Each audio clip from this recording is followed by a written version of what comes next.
Okay. How come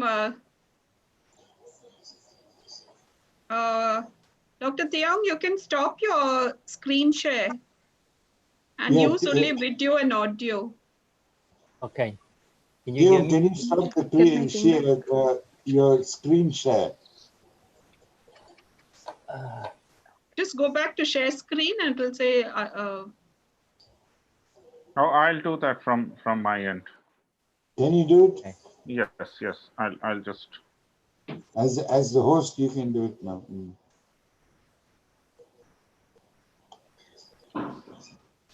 Okay.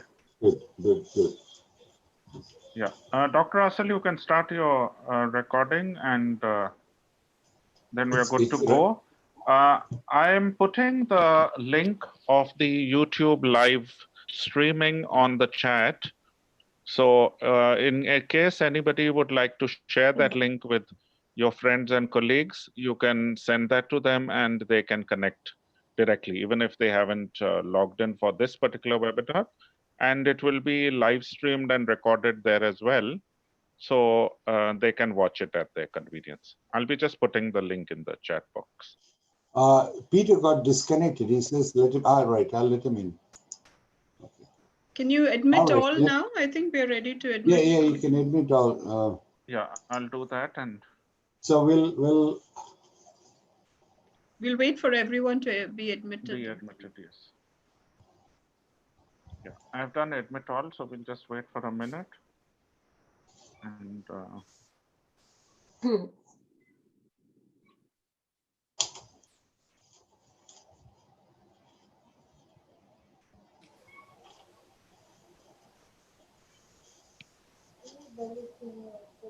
yeah, I've admitted Peter again, so he should be coming.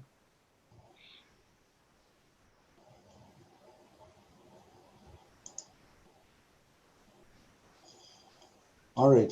Dr. Russell, have you started your recording, please? Yeah.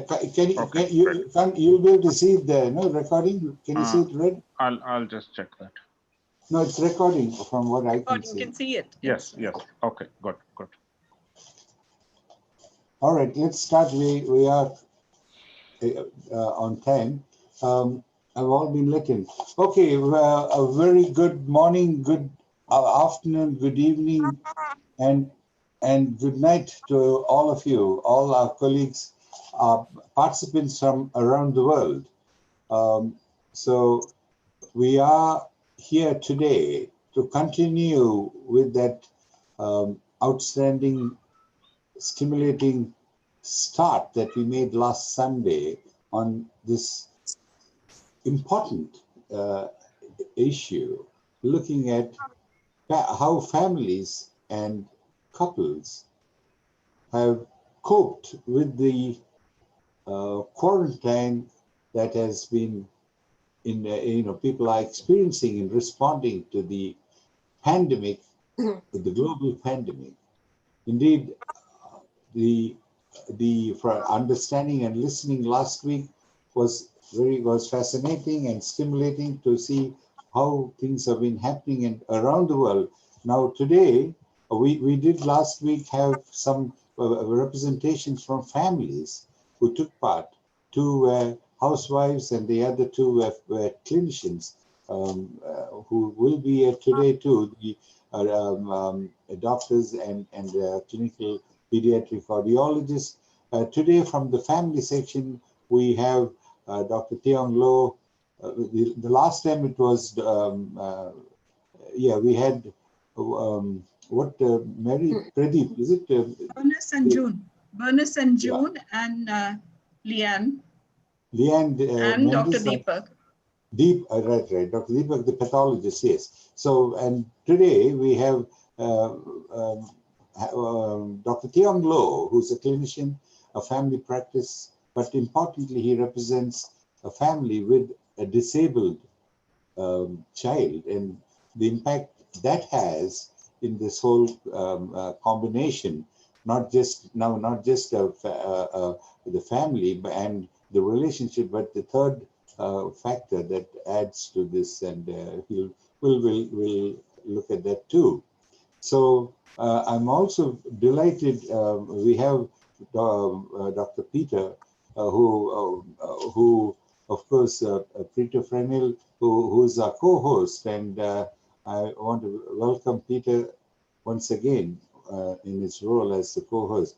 Peter got left out, but he's come back in. I'm glad to see you, Peter. And now I'm very delighted to bring in two more of our international distinguished panel members. Professor Dr. Mehmed Dink, is that right? Am I pronouncing it all right, Mehmed? Yes? Dr. Mehmed. Dr. Mehmed, am I pronouncing your name right? Put your hand up so we can all recognize you. Dinch. Yes? Mehmed Dinch. Okay, Mehmed Dinch. Yes. Mehmed, I apologize. I had a little practice for Johan, for Ia, all of them, but because you didn't, you were not there, I didn't have that practice. Usually Peter coaches me in these wonderful different names, and that itself shows what a wonderful picture of solidarity this is from every part of the world. We have Wai Yung, we have from China, Hong Kong, we have from India, we have from Turkey, and we have the all Americas, Latin Americas, Germany, UK, USA, and indeed Australia. I shouldn't forget Australia. There's quite a few Australians in our participants here, our previous panelists. And for us in Australia, it's 9:30 in the night. Okay, so the day is almost over. So Mehmed, I'm delighted to welcome you. Mehmed is in the Hasan Kalian University in Istanbul, and I understand that he's done some fascinating work. And I also heard from Dulwich Center, you did some work with teenagers combined in Australia. So I'm delighted to hear about that. Welcome to you. Thank you. And of course we have Amrita. Where is Amrita? Clemens. Amrita. Clemens. She's disappeared. Amrita, please wave so that everyone can see you. Ah, yes, there Yeah. you are. Sorry, we need, because all this, we want all the participants also to know you're there. Okay, Amrita is a family therapist from Mumbai, and she trained in USA, and she's doing the work in Mumbai. And of course, we all know that Mumbai is also one of the epicenters in India for the COVID. And I think India is now almost coming up to Russia, isn't it? Or beating Russia out, one of somewhere in that category at least. So we have this, we are delighted to have all of you here. I'm going to hand you over to Dr. Mary, who will be, Derek, do you want to welcome and tell the details of your YouTube? Yeah.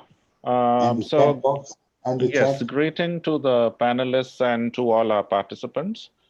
As I already announced, in the chat box is a link to the YouTube live streaming of this webinar. So in case people are unable to log in right away, they can join that YouTube streaming live using the link, so they can catch it up anytime, even after the webinar is over. So it will be recorded there. So please feel free to share that link, and they should not have a trouble with catching up. For the rest of the participants, may I request you to mute yourselves at all times, as well as keep your video off so that we have better bandwidth sharing and we can have the benefit of seeing our esteemed panelists, because that's what we are all here for. And in case you have any questions, please do put them into the chat box.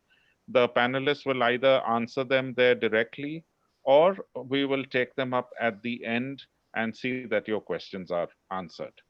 So thank you, and good to have each one of you. Back to you, Dr. Mary. Thank you, Derek. Welcome, Leanne. I can see Leanne come and join, so I just welcome her. Thank you for joining, Leanne. I know it's late in the night. Okay, now I'm handing to Professor Dr. Mary Matthew, who is the co-chair, but importantly, she is the moderator, and she did last week. She did the moderation.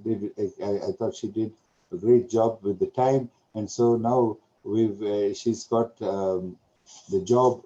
We have, if I look right, we have 110 minutes, or maybe another 10 minutes more. Last time we went a little bit more, and so all of you, I think all our participants, welcome to another wonderful session looking at families and relationships between couples. That's what we'll be looking at now. Okay, I will hand it over to you, Mary. Thank you, Dr. Russell, and good evening and good morning and good afternoon to all of you. Thank you for joining back for our second session on effect of COVID-19 on families, couples today. Now, just a few, I just want to mention to all the panelists, please keep your videos on so that I can see you and I don't miss you like last time. I request all of you to just, if you want, when I call you to speak, please unmute yourself and you can speak, all right? So last week we had a very interesting discussion, and this is for Dr. Mehmed and for Amrita, who's joined us. We spoke about, we started on a happy note and all the positive things that was happening in families during this time of COVID-19 pandemic. And it was nice to see that some families used it to their advantage to bond and to get closer to their children and to their spouses. But as we were discussing, we realized that, as Dr. Saliha said, we are talking about families who are advantaged, who have the benefit of, having good relationships at home and, bonding together as a family. And that was so true, because today we want to talk about the disadvantaged families who have problems existing even before the lockdown and the pandemic happened. So that is very important, because many of them probably are suffering silently and we don't know what is happening. And this is a very wonderful forum that has been put together by Dr. Russell and Dr. Peter to bring all the family therapists and psychologists and psychiatrists together to discuss what are the issues happening in different parts of the world. And I think it's truly amazing that all of you are here to contribute to this session on couples and children and families during this pandemic. Now, the first thing I want to do is bring in Dr. Teong Low. Now, Dr. Teong Low, he's practicing, he's a family physician in Australia, if I'm not mistaken. And he has a child who is disabled. And I want him to talk about what has this lockdown and quarantine done to his family. And Dr. Teong is also doing very good work in Missouri in India, looking after children who are disabled and disadvantaged. So I want him to speak about it, and then we will go on to all the panelists. So Dr. Teong, can you switch on your Dr. Teong, can you put your camera on? And for all our participants who weren't here who were not here last Sunday, we have, if I say for time, I'm not reintroducing, but we are putting it up on the chat. But we do have with us here the panelists from Chile, from Argentina, from Mexico, from United States, from New York, and then we go on to the United Kingdom, Germany, Turkey, and Hong Kong, India. And so anyone have I left anyone out? And then, India, of course, yes. Australia. Turkey, India, Right. right. Yeah, Turkey, Australia. So that's to give all of you a picture of who we have, who are your panelists, and the world, in the regions of the world that are represented in this program. We always do that because this signifies solidarity, which is Article 13 of the Universal Declaration on Bioethics and Human Rights. And we want to make sure that all of us in the world are facing this global pandemic together. And we hope together we will come out of it too, successfully, listening to, understanding. And today you'll have some of the world's experts talking on this very important area for all of us and all of you to take home. Thank you. Dr. Teong, can you switch on your camera, please? Can you hear me? We can hear you, but we can't see you. I have tried starting my camera, but it just won't come on. How do I do that?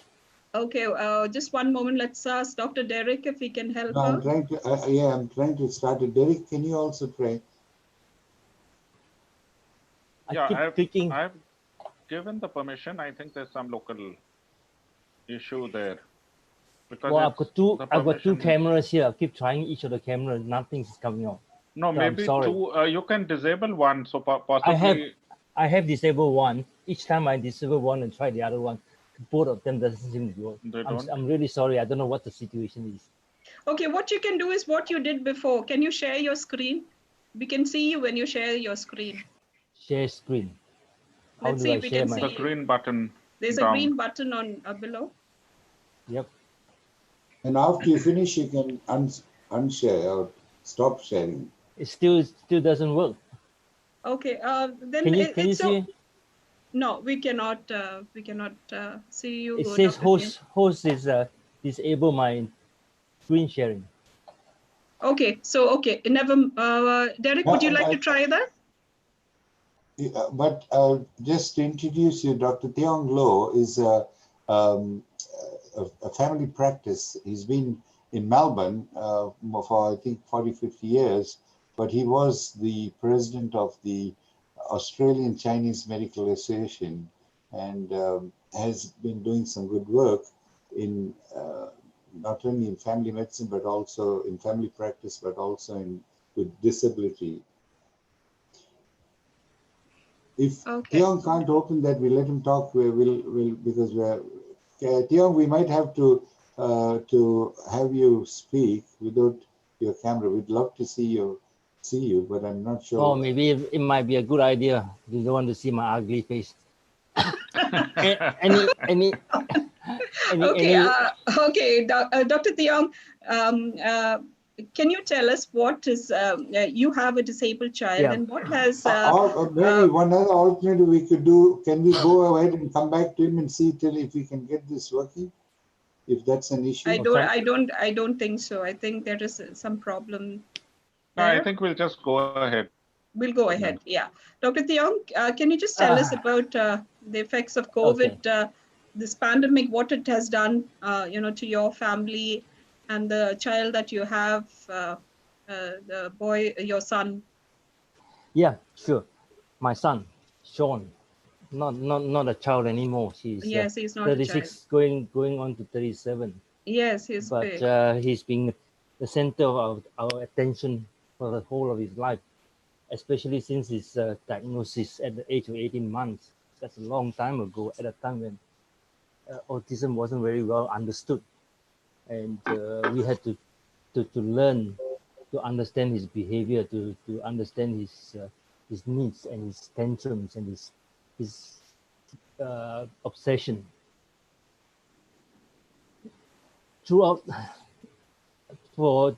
to understand the problem that we have now, I'll just give you a quick sort of explanation of what he went through. He has extreme obsession And whenever he can't get what he wants, he throws a tantrum. The worst tantrum that he's ever had thrown was when he was taken to a shopping center. He couldn't get what he wanted. What he did was he threw an incredible tantrum. Nobody could handle him. They had to call the cops. The cops came in, they couldn't handle him. He was actually tasered. On top of that, he was taken to a hospital and was subdued with diazepam injection. Can you imagine as a parent how you handle something like that? Well, we didn't have an answer. On top of that, he has incredible problem with his placement, and we have a lot of problem with the Department of Human Services. They even challenged my guardianship at one point. I won't go into a lot more. Those are the most severe situations, but can you imagine when this pandemic arrived in Australia and this possibility of a lockdown? And we were not allowed to visit. We were worried about that. We were not allowed to visit him. We can't take him out because normally he comes home on the weekend and I look after him on the weekend. And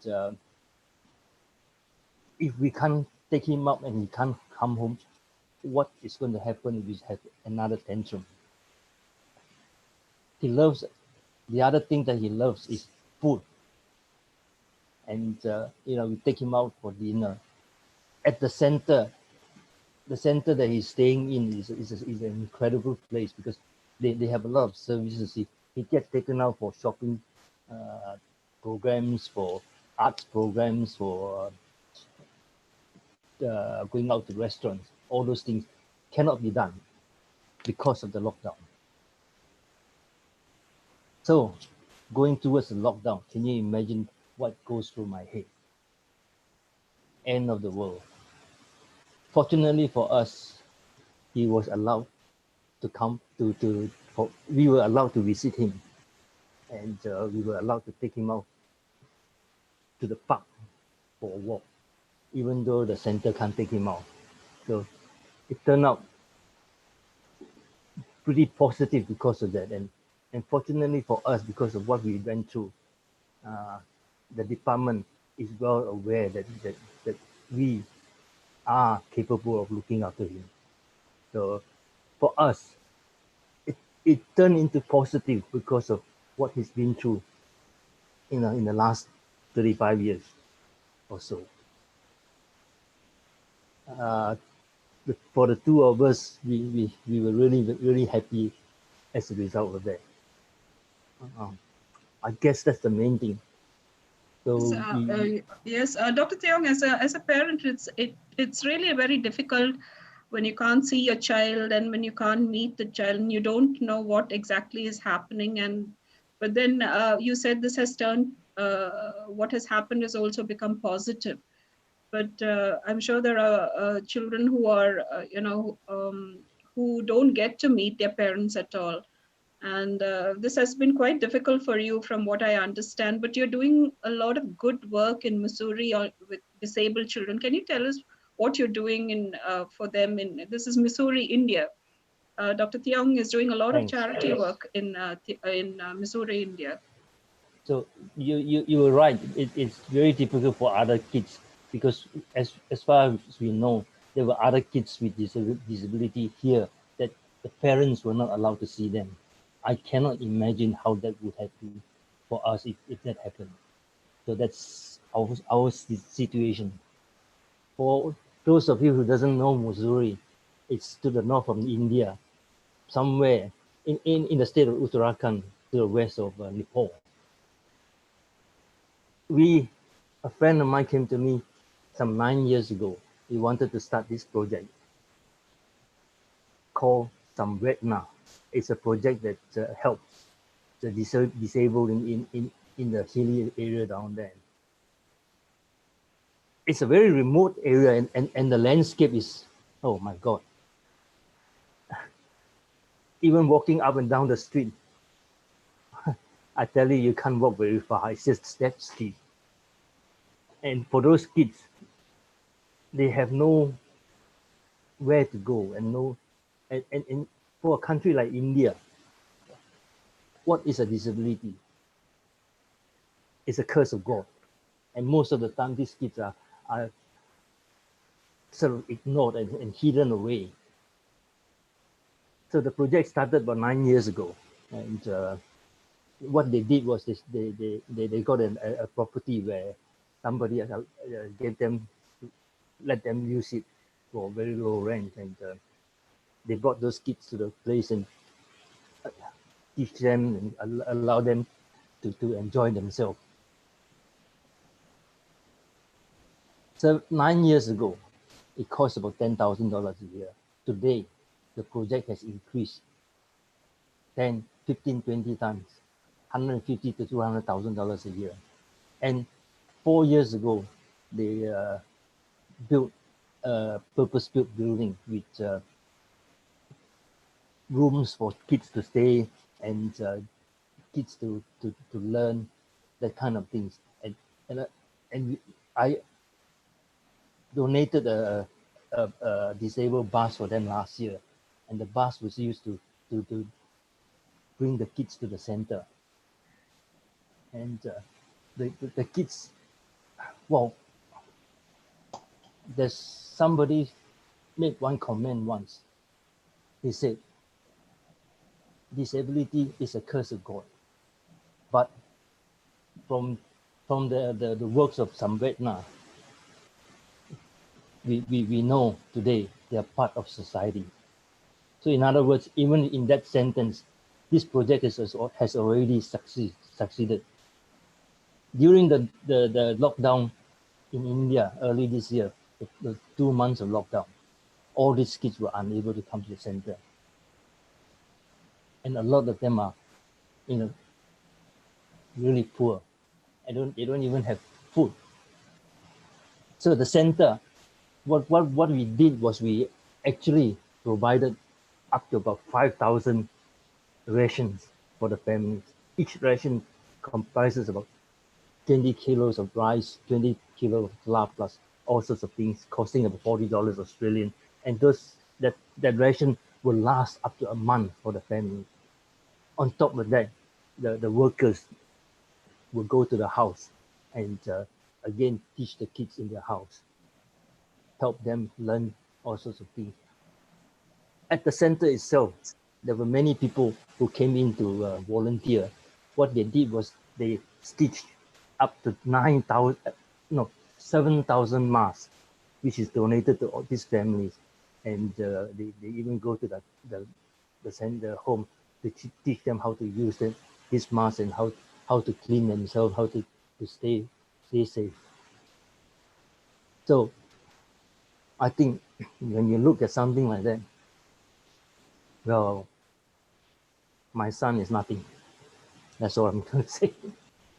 So you found a way of making peace with yourself by helping someone who's more disadvantaged than your son. And I think that is very beautiful, Dr. Teong, for you to even think that you could go to a place that is not even remotely connected to you and do such good service. I also want the panelists to know that Dr. Teong has sponsored children with cleft palate and cleft lip and has got their surgeries done. Can I say? You can talk about it, yes. Okay. Many years ago, I was the national medical director of an organization in Australia called ROMAC, Rotary Overseas Medical Aid for Children. That's the organization that sponsored the Siamese twin to Melbourne for separation. On top of that, I have personally been involved with bringing about 50 to 60 kids from 18 different countries in the Asia Pacific region to Australia for corrective surgery with craniofacial deformities, orthopedic deformities, cardiac deformities, or congenital cardiac deformities, burns, and that kind of things. And the surgeons who operated on those kids do it pro bono. What we did was we just pay for the discounted hospital costs. As the president of Chinese Medical Association, I had also brought about 3 or 4 persons from Asia Pacific region. On top of that, when I was president, I organized for a team of surgeons to Xi'an, China, where we operated on 13 kids with cleft who were orphans, who had been left in orphanage. In 2000, the year 1999, 2000, I raised $35,000 for a group of doctors in Ho Chi Minh City. Though that money actually went towards operating on about 650 kids with, admittedly, they are minor surgeries. The way I look at it, well, I'm lucky in the sense that I have an autistic son, and that sort of helped me see the need of other kids. And I do enjoy what I do, and my daughter told me once, she said, Dad, we want to raise some money to do some work and leave a legacy in your name. I said, what legacy? It's got nothing to do with me. It's all got to do with these kids. What I do is for kids, not for me. That's my attitude. I guess I've already spoken too much. Maybe I should shut up. No, thank you, Dr. Teong. I want the panelists to know about the good work that you're doing in spite of having... Yeah, thank you, Mary. Dr. Teong, I guess from both, from a psychiatrist and again from all of you family therapists and psychiatrists, I think this is a coping where Teong actually used, that was his positive coping, that he actually went away into these areas to manage with this issue. And of course, the COVID experience has had an impact on him and his family, and in fact, even on his relationship. I know him, but he is also the head of the UNESCO Bioethics unit at Melbourne. He heads that unit too. So, Teong, thank you very much for giving us that, giving all of us an understanding of how even dealing with a difficult situation like this, using a positive defense has helped you, and I think it's a great we want to know. And back to you, Dr. Mary, to get on with our thanks. It's my pleasure. Thank you. Thank you, Dr. Teong. You can stay on. What you can do is you can log out and come in again, and then we can all probably see you at some point. So that would be really nice if you can do that. I think Dr. Derek will help you do that. I'll do that. Okay. Yeah. Thanks. Thank you, Dr. Teong. And we will start our sessions. I think all of you probably would have been moved by what Dr. Teong said and the effects, what it does to a parent who has a disabled child with disability. And I'd like to start with Dr. Mehmed, because he was not there in our previous session. And Dr. Mehmed is from Turkey, and he's a family psychologist. And he deals a lot with children, from my understanding. So Dr. Mehmed, can you tell us what is happening in Turkey regarding families, couples, and children? And I also want you to talk about, you have an innovative, you have done a study with your colleagues in Australia regarding teenagers and children. So we'd like to hear about that. So just tell us first about what is happening in Turkey and the effects of COVID-19 on families, and then you can go on to your project. Thank you so much, Professor Mary. Hello from Istanbul, Turkey. First of all, I would like to thank Dr. Russell D'Souza and Dr. Peter Franco for inviting me this extremely informative, engaging, and useful webinar. I feel so privileged to be part of this webinar with an eminent colleagues from all around the world.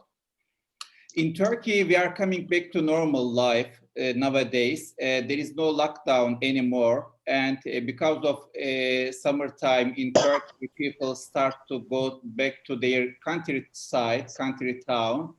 And also, if they have to work, they come back to their daily work. So also there is the decrease in the number of cases. So we feel better nowadays comparing with the last month and 2 months ago. But also in like so many other countries, during the last 3 months, it was so difficult for us, for so many people, especially for families who had to stay with their children at home since they don't have enough opportunity for their children to spend their time in the school or on the streets. So I did something about that, as you said, a project with my Australian colleagues about what we can learn from children and how we can help, how we can stay at home with them and what we should know from their perspective. But before to tell something about what I did, let me to share with you why I did what I did.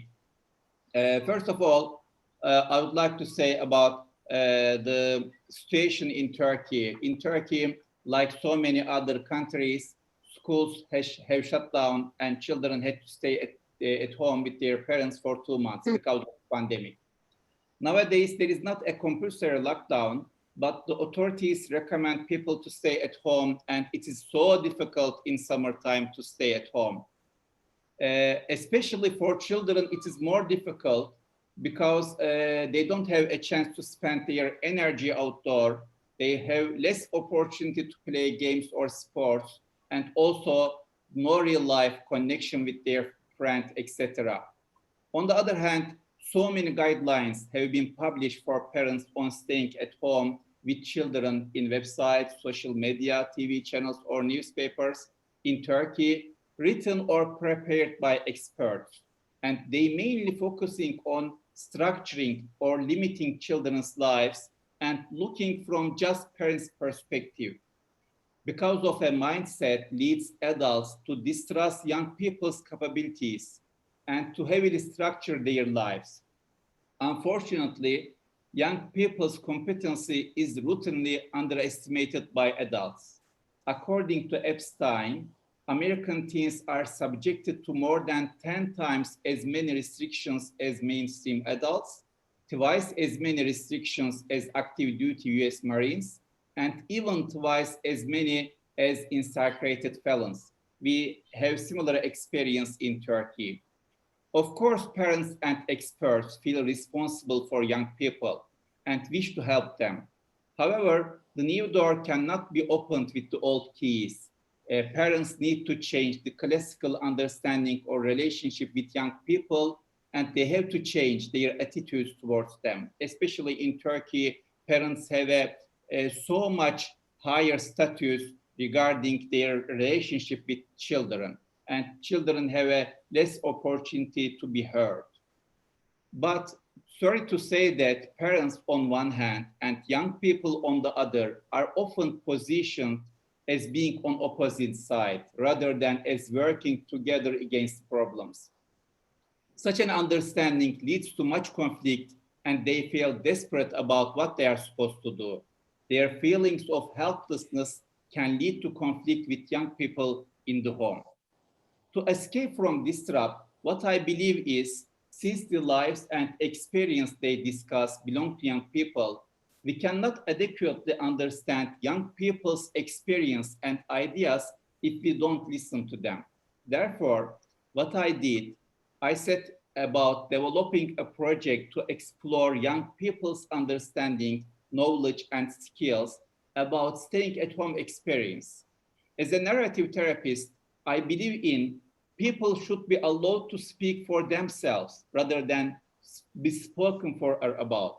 So in the work I would like to share with you today, the method I used was co-research. Because I am not a child or a young person anymore, I didn't position myself as if I know their situation more than them, but rather as a co-researcher seeking to explore young people's insider knowledge.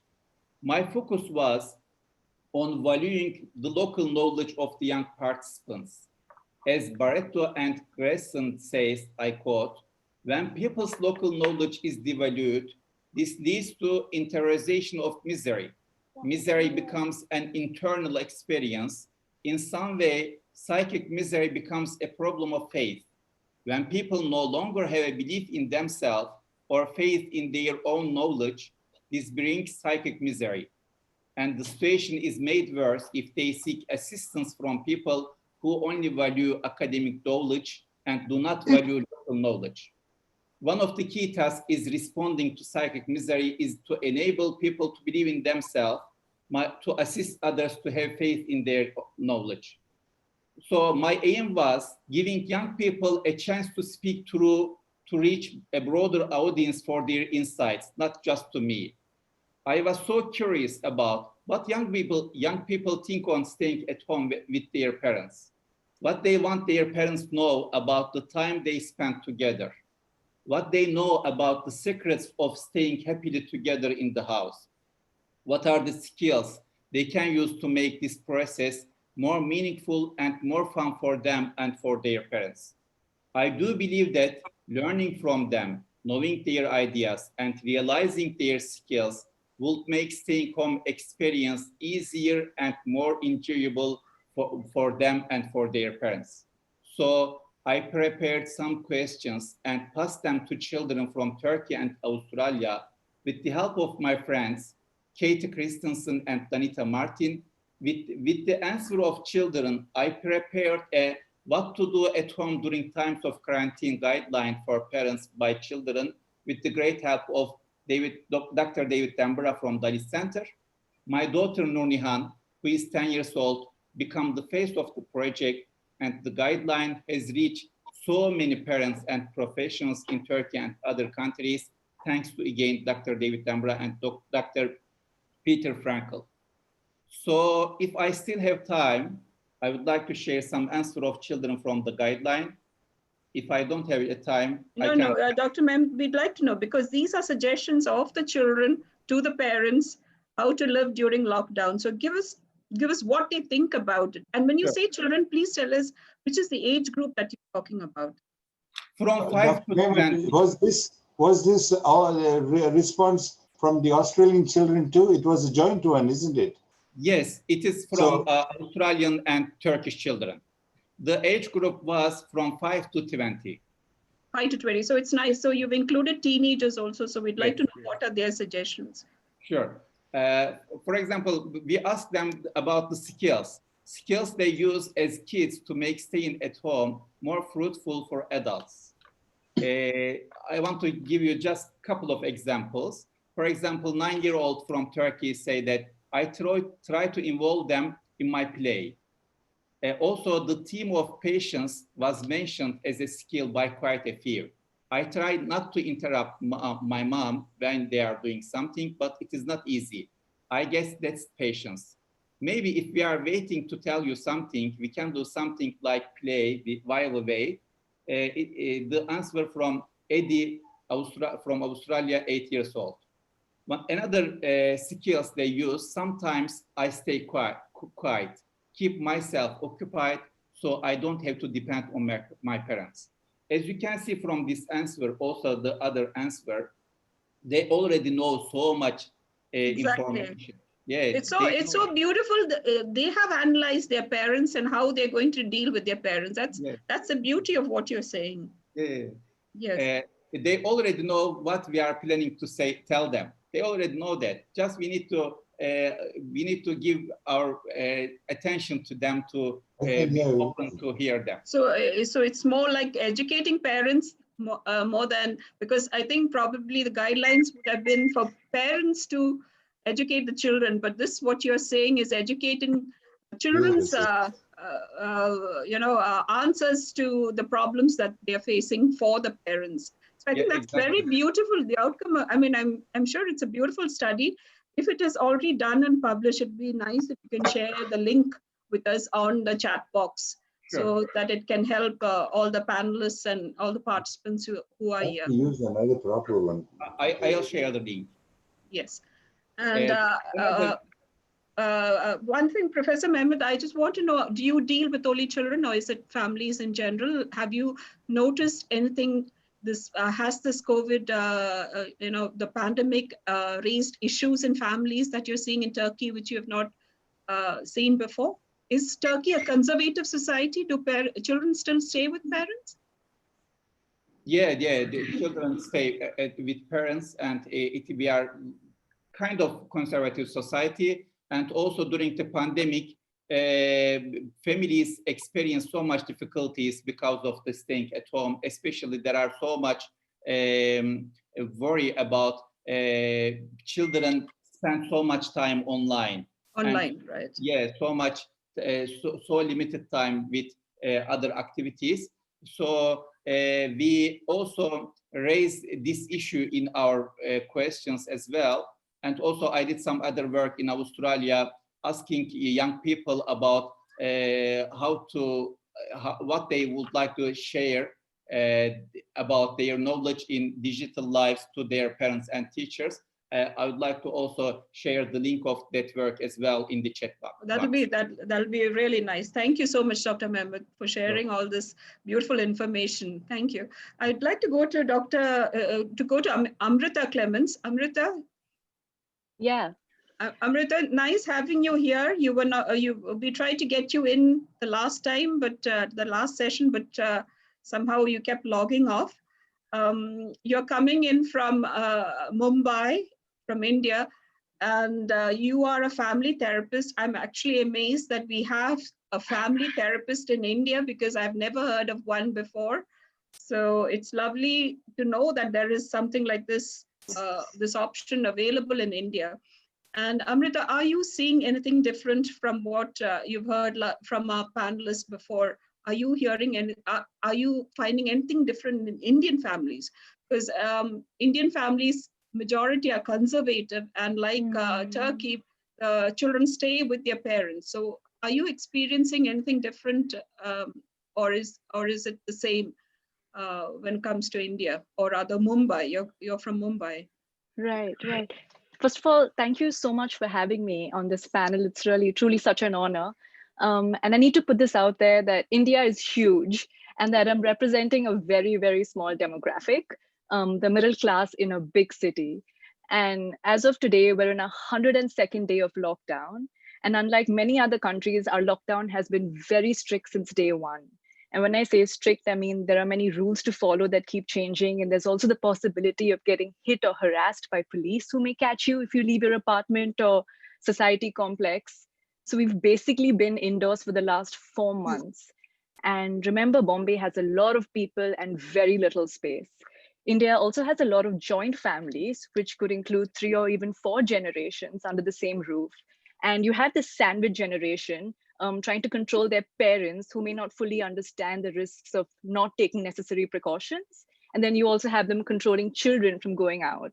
So you can only imagine the fear from the outside and the built up frustration and anxiety inside, and the impact all of this has on family dynamics. Yes, Amrita, but the thing is, in India, it has swung in a very serious way. People are taking this like as if it, this pandemic is really bad. And you have people ostracizing communities for having this, throwing them out of their, doctors are being thrown out of their flats, saying that you're bringing home infection, so you're not welcome in this apartment. So they're swinging on to a very, very violent form of, response. But what I'd like to ask you is regarding families and couples.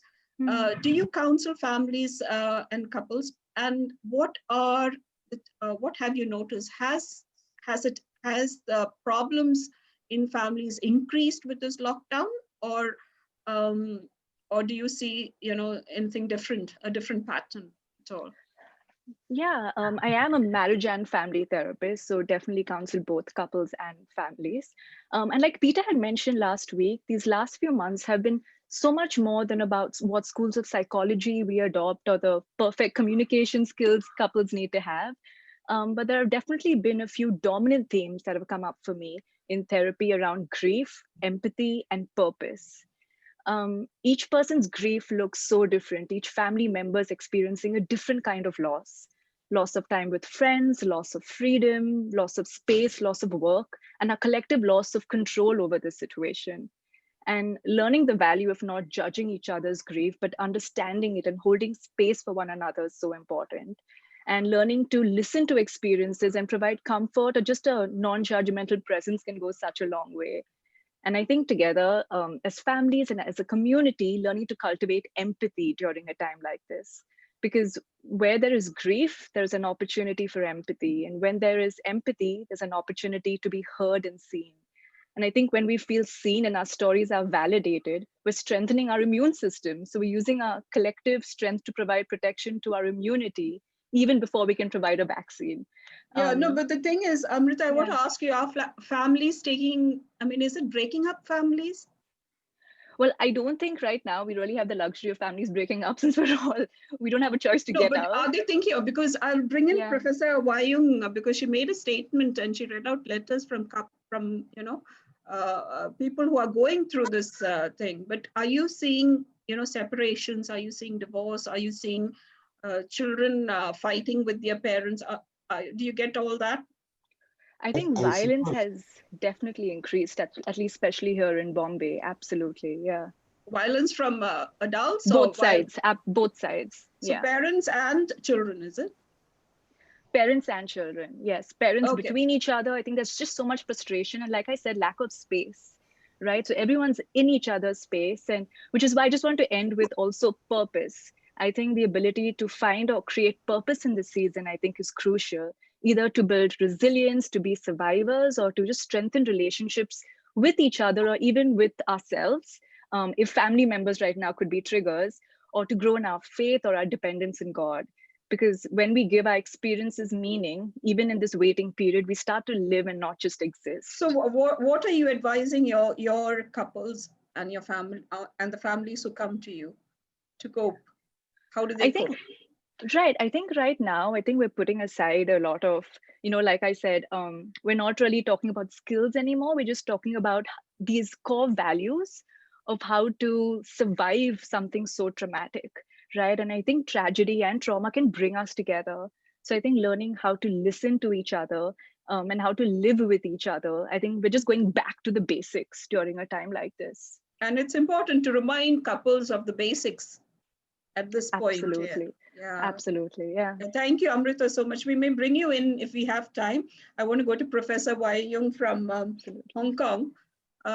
Professor, you're a family therapist. You read a letter which I kept thinking about a lady who wrote and said that she's waiting for this lockdown to get over to just file for a divorce. Was that correct? Yes. Thank you for bringing this up. Yeah. I think, the lockdown is a very strange thing because on one hand, it seems to serve to make the streets empty, but it's making the house very congested. And in Hong Kong, as you know, it's one of the most dense populated. In the whole world, we practically, are living on top of each other. So when you push everybody back home, you will see the tension of staying together in such a limited space is sometimes unbearable. And women in particular, many are finding that they cannot tolerate their husbands. I think we have reports, from Japan in particular, they have a term now called COVID-19 divorce. So many people are actually asking for divorce. They just found that, we cannot say. So you're saying the divorce rates have increased? Yeah, we suspected that because many places, Japan in particular, they seem to see the statistic coming up already. Other places we don't know yet, but generally we suspect that, the divorce rate in China in particular, we quoted a lot of women are saying as soon as the offices are open, we'll file for divorce. Okay. All right. That I suppose, it's not shocking. It's probably a family that was already fragile in the beginning, and now this lockdown has aggravated whatever tension was there before. But you're also interested in... Can I bring in here, why you work in Shanghai as well as in Hong Kong, is that right? Yes, I work in China as well too. Actually, I'm working in Asia in general. We have this Asian Yeah, Academy. I know you're the president of the, no, but I'm talking of, because I've come many times there. The Hong Kong and Shanghai, they're both quite different in some ways. The culture and I just wanted to ask you, are you seeing similarities in terms of relationships, in Hong Kong and Shanghai, this very same, or is there any differences you're seeing between mainland China and the Hong Kong, the island, which of course 23 years ago has come back into the mainland's culture. So I just wanted to, it's of course a big issue. In Australia, we're hearing about this every day.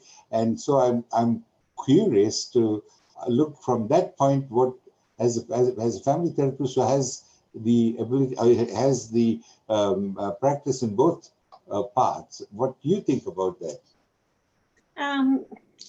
You see, it's not easy to compare because you don't know which part we are comparing with.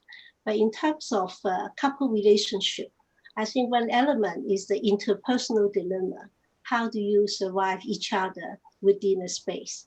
I think Peter talked about the high conflict families, how they, and often when they come to family therapists, they are often high conflict families, in Asia at least, because people don't always have the luxury of going for therapy just to improve family relationship. Often they come to therapy because their children are in trouble. And then inevitably you see that the couples are in trouble. So couple counseling, in my experience, always happen like this, not because they had the value of improving communication whatsoever, but they have a value of, because of my child, we need to work out our problem. In fact, a lot of my work is measuring children's responses to interparental conflict. So I'm doing this. That was what, Professor, I was trying to get to you, because you work a lot on children responses and how the psychological and emotional, the response to this, to the trauma for them. For this COVID-19 in a way has created, it's very traumatic for children too. So how do you talk to children and how do you counsel them regarding this? Well, you see, we developed a protocol in which we measure the children's physiological responses, including heart rate and skin conductance when exposed to interparental conflict. And then you can get a measurement. Often when children are exposed to interparental conflict, the heart rate can go up as high as from a normal 1900 to 180 or 90. And sometimes it can also go as low as 50 or 30 sometimes. So it's the kind of fight or fright, or also shutdown, when they are facing interparental conflict. And we translated that, what I call the gut language, the body speaks, and then translate the body's language into their verbal language by asking, what are you responding to? How come when your father was saying this, your mother was saying that, your heart rate goes up? And often they can translate this gut language into verbal language and express something that they might not easily express when you ask them individually. Okay. I'll give you one example. For example, we had a boy who was not able to talk. He was elected mute as a problem. So when we measured him with his parents, and then he was not talking at all, but eventually, through he understood how his body was responding, he painted as a picture in which there were two adults screaming away at each other. And then a little boy in the middle, closing his ear, would not hear. So you can see his non-speaking is a way of responding to the excessive speaking. Yes. And during the lockdown, in a small space, children are more exposed to all these interparental dilemmas. And then one way of measuring them would be a way to help them to express it more openly. Yeah, beautiful. Professor, if you can put your work in the chat box, if you have any links for the panelists and for the participants, maybe that it'll be good if you can share with us. That'll be really good. Actually, like Peter Franco, Dr. Peter, I also have an article. Oh yeah, yes, you work together. So then I can, So I'd like to bring in Dr. Peter. Peter, are you there? Yes. Unmute yourself, Peter. Now I can. Okay. Okay, Peter, you're unusually silent, so I wondered whether you are there. I brought you in because now I want to talk about communities and what is happening, within families and within the question of race and the underprivileged people. What is happening in their community with this pandemic? Can you, because I want to start the session off with people who are not so well off. What is happening in their families? Well, look, I think, first of all, I was silent because I'm listening to my wonderful colleagues. So Yes. I'm delighted. And, Mehmed, it's just so wonderful to have you describe this amazing study. I put in the chat one of my favorite responses or set of responses from the kids that you and your colleagues in Australia found was like the parents should drink less coffee. That'll help them be less stressed. The kids have a lot of recommendations about their parents' mental health. They should play with us instead of worrying, things like that. And Amrita, your summary was really extraordinary and really speaks. I'm going to be redundant with what you were saying, I think, and of course, Wai Young's amazing work with the physiology of kids. I think, as we talked about briefly the last time, this pandemic has revealed all of the fractures in our respective societies around race and ethnicity, social class, whose work is deemed essential and therefore they need to go to work. And in New York, that means going on subways and other public transportation. It's also, it's just about every ism and the associated oppression related to race and class, lower class and economic challenges, and who gets to stay home and who has to go into work. All of these, age. Gonzalo talked also last time, and I'd love to hear him speak some more about Chile, but also, that many families have been essentially living in quarantine for many years, right, because of disabilities and so forth. So I think just broadly,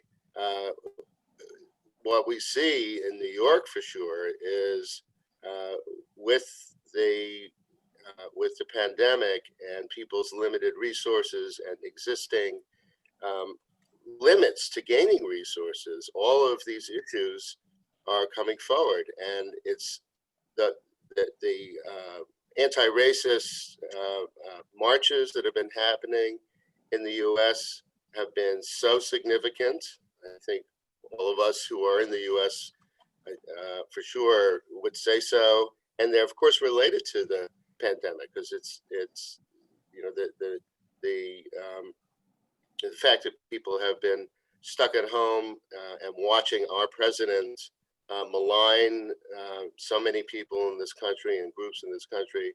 Finally, things broke out and people wanted to make statements, not just about now, but about generations and decades and hundreds of years of inequities in our country. Of course, Peter, one moment. We are talking about two issues now. We are having trauma from the pandemic, and now the race issue has come in. So it's like a double, trouble for them. We talk about having two pandemics at this point. Yes. Don Lemon on CNN said we have two pandemics going on, but the racism pandemic and this ethnicity pandemic has been going on for hundreds of years, and it's just exploding now, as it rightly should.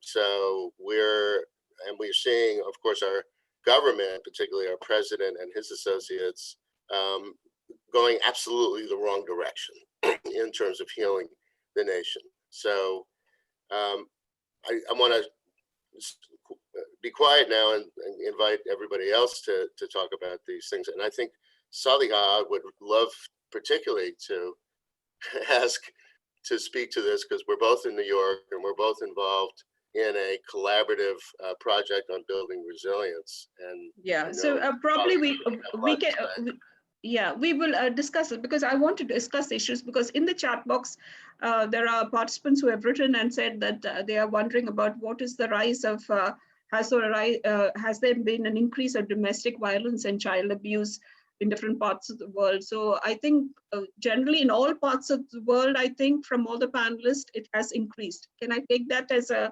yes? That's absolutely true. In the paper that Wan Young Cho and I have coming out, it was a bit prematurely put on the chat list. We hadn't even seen the proofs yet. So now it's proofed and it'll be coming out, just as I believe Gonzalo has a paper with colleagues and coming out in the same issue. You know, we took a quick look at reports from around the world about the increase in domestic violence, no question. And all the things that Young was talking about, and we're all talking about, have increased that. There, you know, the term situational violence has become more used now, because some of these couples, you know, probably would not have engaged, you know, and I'm talking particularly about men, engaged in domestic violence, but now they are not able to get out and take a breath and use whatever skills that Amrital was talking about. You know, they're just in a hot box. So there's no question from reports from WHO and I'm thinking of the other Foreign Relations Council has also reported, many different sources have reported an increase in that there's definitely an increase. All right. Thank you, Dr. Peter. I will come back to you. I need to go to Dr. Javier. Dr. Javier from, Dr. Javier is a psychiatrist from Mexico. This is for the participants who were not there in the previous session. Dr. Javier? Yes, here yes. I am. Yeah, Dr. Javier, I presume even in Mexico, there's a rising increase in domestic abuse and child abuse. Of course there is, because okay. As you know, Mexico has a lot of violence, not only in families, but also violence with criminal act. I suppose you know that last week there was an assault on the chief of the policeman in Mexico. So violence here is part of the daily life. Okay. But of course, when things go worse and there is so limited space for family to stay in, I think that about domestic violence, what is happening is that because of being at home, women are sort of saturated with homework, children, teaching, etc. And so there is a sort of different pattern now. It's like women being saturated and anxious, and therefore they are very much part of this domestic violence, which in Mexico has been basically done by men, you know. So it's quite a different situation in a way. And that means that stress, of course, is aggravating it, probably. Aggravating. Yeah, but do you see the other way around? Do you see, Professor, that women are abusing husbands? Is that a phenomenon? Well, not exactly, but women abusing children. Children, so child abuse, yes. Yes. Okay, so that has increased. That has increased. But okay. I want to talk a bit about Peter's article, which I've read recently, when he talked about different ways of understanding how to survive or how to look at what is happening because of the pandemic, especially in disadvantaged population. He has made a sort of taxonomy in which he talks about reaching up, which means to think about up, not only the skies, but spiritual forces that could help us to sort of get better and more resilient to what happened. When I think about reaching up, I think that what is happening in Mexico is that people are getting some sort of joy, you know. They are so used to have limited resources that they get some resilience, and I wouldn't say that they are happy, but they are in touch with some joy, which is part of the Mexican way of getting out of limited experiences. I think that joy and hope are basically the emotions that, talking about rising up, Mexican families are sort of having without help from professional resources. On the other hand, professional resources are not very easy to find, because mental health service are not offer enough. In fact, as many other countries, mental health has been discriminated against. Yes. So, that is also common in the South Asian countries, where where mental health is discriminated. So going to a psychiatrist is viewed as a bad thing and not necessarily a good thing. So when Peter talked about reaching around, you see that people around are sort of looking for mental health services, which are not existent. So there are many voluntary services which are not professional, but they try to be solidarian with people who need some support, and therefore they're offering free services, and we as institutions are sort of giving them advice and supervision and making alliance with them to see how they can work a little bit better with some advice and supervision. On the other hand, with no many mental health services, we have decided to write some manuals for a service which could be used as a community resource. So we have written manuals on crisis intervention, for example. We have written some manuals about domestic violence within couples and families, manuals on drug abuse, grief and bereavement management, and management of mental health emergencies with families and couples as community resources. We think that we can use families and couples as resources, rather than thinking that emergencies has to be seen through individuals, you see, or by professionals.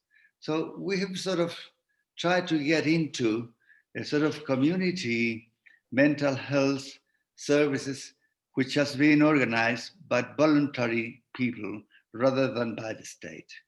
It would be nice, Professor, if you can share this material, if it's okay, that you can share it on the group, in the chat group with all the panelists and the participants, because it may help, you know, anyone in the group.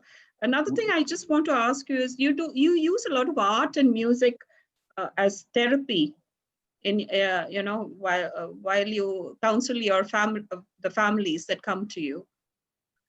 Well, we've been together with Peter in Portugal, talking about that, how to use music and art in therapy. You know, I think that Peter knows a lot about that because he's a musician.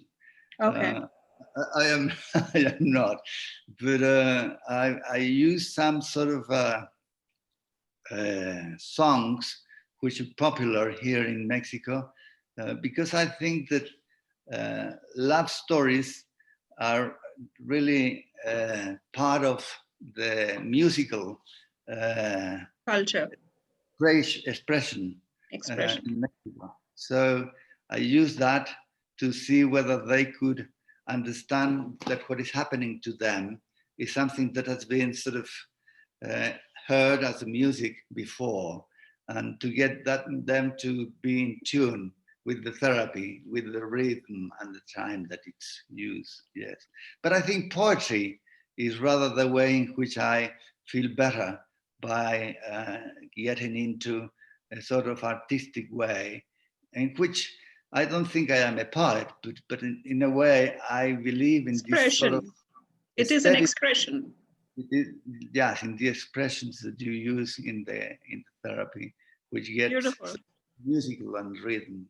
That's yes. really, I think using art and poetry and music is such a beautiful way of, you know, probably even building couples relationships and, you know, parental relationships. I think that itself is therapy. So I think that's a very beautiful way to, you know, get over the crisis, because many of the children, I'm not sure if you were there, Professor, when the children came in and said, they have found so many things to do during this lockdown. And one thing they all said is they started, you know, painting and drawing and, you know, the things that, you know, which they didn't have time to do before, they found the time now, and that gives them joy. You know, so I think I mean, playing with children through messages.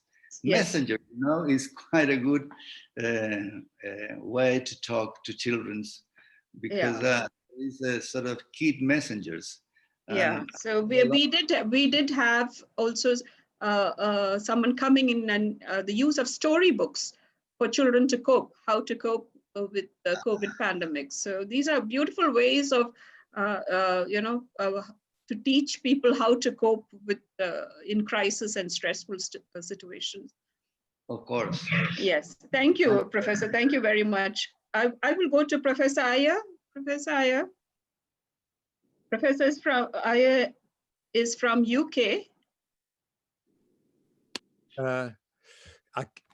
Hello. Yeah, did I get it right? Did I pronounce your name correctly? Perfectly well. Poor thing, he's been telling everyone to pronounce his name properly. Okay, Professor. Sorry, sorry about that. You massacred his name. All right. Okay. He was all right too. It's fine. I'm used to different versions. Okay, Professor, you are a community psychiatrist working in USA, and you work with disadvantaged, and a term which I've not heard, which makes sense also, multi-stressed families. What is this multi-stressed families? What do you mean by that? Well, we call them multi-stressed or multi-problem families. And these are families where there is a number of different things go on alongside, such as mental health issues in a child, maybe at the same time also mental health issues in a parent, or long-term mental health issues. There's social deprivation, marginalization. They're exposed to racist comments or also actions from others. These are children often who don't do well in schools. The parents often have a history of educational failure as well. There may be drug addiction, alcohol, other form of substance misuse. So these are multiple stresses operating on a family, and above all, poverty. So as a psychiatrist in London, I deal with children who, through the COVID crisis, have suffered more with already existing mental health issues. So there's been a recent. Can you tell us more about it when you say suffered more, and what are the issues that you're seeing? Okay, so these children maybe now through the crisis face increased stress because they worry about their own and their grandparents' health. They know that their parents worry about job security. Unemployment is huge in most countries that have been hit by COVID. Financial situation has gone down. They have got, apart from the anxiety about their loved ones and their health, Children present now with nightmares. There are vivid nightmares about the coronavirus and death. And they think not only about their family members, also about friends. Their mental health needs, if I can call it that, become more severe. So they become more irritable, clingy, withdrawn. They have sudden emotional outbursts, the depressed affect, aggressiveness, and they have problems with sleeping and eating. And these are children who have got mental health issues, but they're hugely enhanced by being also then in, as we've heard from the speakers before, enhanced by being in closed spaces and being exposed much more perhaps to the conflicts within the family home. So children say, for example, to me is that I feel so anxious because my mum, she works for the health service or she works in a school, and I don't know if she's going to catch it or not, catch the virus or not. Or I've seen a boy who told me that every time my mum left the house to go to work, I thought my mum's going to die and she's not going to come back. So these are issues that are hugely enhanced through that crisis. And these anxiety issues affect the child's performance and probably even their schooling and friendships. Well, the problem with schooling is the schools have been closed, and it's been done like in many other countries. Online. Yeah, online, but you have to have money to be able to do online. So many children can't go online, the poor kids that perhaps need education most, or the routines of education most. So many of those children can't go online, or even if they can, in the same room, there are, because there's overcrowding, there are other kids, they're the parents, some of them are gamblers, professional gamblers on the, addict to gambling on the internet. The reception, if there's anything, is not there. The concentration, the kids can't concentrate on the curriculum. And many of the parents, because of their own educational difficulties in the past, don't have the oomph, the power to actually get their children to, or even the purpose to get their children to access education. So I think it's a double whammy that these children cannot participate in the routines that also education gives, and they're particularly disadvantaged. But how do they come to you, Professor? How do they, because there is a lockdown, there is quarantine. How are you aware of these issues? Okay, so the children that we have worked with, the families we've worked with, we've continued to see if and when possible through some form of remote therapy. So we had to learn also how to work remotely, and sometimes only in windows of 5 or 10 minutes, because that was the attention span. So we reached them either through remote or through telephone contact, much more difficult. And we tried to help them to connect with their own networks, if they can, networks in the wider family. And often that's only possible remotely now, because the lockdown has been eased, as in many other countries. They can have contact with friends from a distance, and increasingly getting closer. So we've been able to give indirect support as well by helping them to access those networks that they have perhaps forgotten about. And I think one of the positive effects in terms of therapeutic practice has been that many of us who haven't used remote means of connecting with families have been accessed. So we can use grandparents who may live as far away as in Australia or in Kenya, or some of them even in Mexico.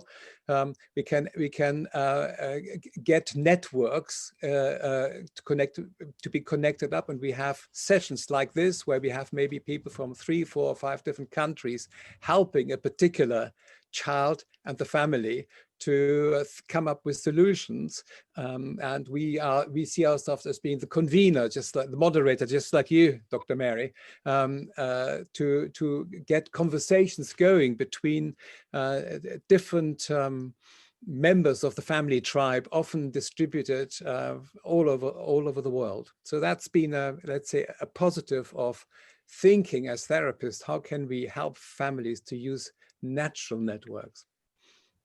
Yeah, but probably some of them may not have access to online, Professor. Yeah. So how do you reach those children? And these are children, probably they have issues like anxiety, stress. But what about children who have disability or a really difficult, psychological or psychiatric issue? How do you reach them? Well, we work very closely with school systems. So we've educated many. Talk about London now, but our projects are employed all over the world. What we call the family classroom or the family school, where we in fact have educated, trained teachers and other personnel from schools to help children in their sort of natural school context to deal with these particular issues, and to bring in also the family into the classroom and so on. So that's again possible in London, because of some of the schools are now, a lot of the schools are now functioning. But when there was a total lockdown on schools, many children have been neglected, and many children it has not been possible to reach them. We have managed through theater groups, for example, to get some of these children to become connected with mentors that may help them to express their own ideas a little bit, but along the lines of what Dr. Mehmed so beautifully illustrated earlier on. So it's possible through the arts to get some of the kids, these are mostly teenagers, to have little video diaries or on their mobile phone, put something on that and put it onto a platform, and therefore begin to connect with other kids. And there have been some very, very imaginative theater groups who've been able to connect, to reach some of those kids that certainly mental health professionals can't reach. So you've been finding new ways of reaching out to the patient, and probably it is a very good thing. I mean, you probably wouldn't have thought about it if the lockdown wasn't there. No, so for example, we deal a lot with high conflict families where maybe one parent has been totally cut out, deleted from the memory of the family, where, let's say, or it's sometimes we call that parental alienation, where a child has become alienated from one of their parents. And through the lockdown, we found ways of actually getting these children to gradually reconnect, not in person, but remotely. That's again by, which seems to be less anxiety provoking. So we've been able to use the newly discovered ideas. We should have thought about it probably before the crisis, to get children reconnected with parents they haven't often seen for 2, 3, or 4 years. I think that's beautiful, because when you said remotely connected, it removes the anxiety of the child and the stress to meet a person who they are not sure what is the response. So I think that's really beautiful that you're able to work through this crisis. Thank you, Professor. Okay. Is Dr. Gonzalo there, or has he? Because he's not on screen. No, here. He's Dr. there. Gonzalo? Can you unmute? Yes, very much. Yes. Yes, I'm here. Yeah, Dr. Gonzalo. Yeah. All right. Thank you. So to you, we come to you. Chile and USA combination. Yeah. Experiences. Yeah, for me it's almost exactly 4 months, a couple of days of quarantine. So I'll try to add, because a lot of the observations of things that you said are similar. And so I'll say a few things. First, I mean, one of the, we are 0.7% of the world population, but we have 1.2% mortality adding to the world. So you're talking about Chile, right? Yeah. I'm talking about Chile. The mortality rate is one of the highest in the world, and the contagion is continuously going up. Still, also, the daily contagion is actually right now the highest in the world. So we are facing sort of like the Lombardy, the Swedish experience without the infrastructure of Sweden or Italy right now. So that's the context. And for many of you might not know Chile, but Chile is about almost 20 million people and distributed in a long territory. And almost about 40% of the population lives in Santiago. High concentration, very similar to what happens in Sao Paulo, Buenos Aires, New York, similar reality. And also where we right now have 6 times proportionally of death and contagion compared to the rest of the country. And so it's really the contagion is completely out of control. We have the highest positivity of the world. So 4 people test, one has the diagnosis. Positive. Yes. Compared to places where it's 200 and they one get it, like South Korea. Yes. So, we've been in lockdown like in India for a long time, but the lockdown here has been packed with exceptions. So people get permission to go to work. People go to work. There's a lot of things, all the manufacturing is happening. And Chile lives of mining, forest, and the ocean. It's an extractivist country. It's like Australia. Australia is a mining country. I mean, that's what it is. No, but my thing, Professor, I just want a clarification. Just a clarification. There is a lockdown, but exceptions.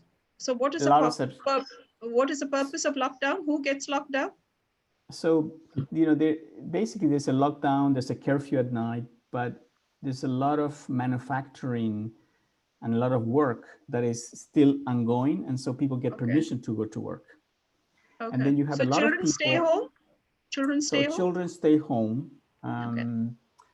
But also there's a large group of migrants who don't get any benefits. So they need to go out to get some food or get something to eat. And it's about 1 million. We have about 1 million people that don't have access to running water.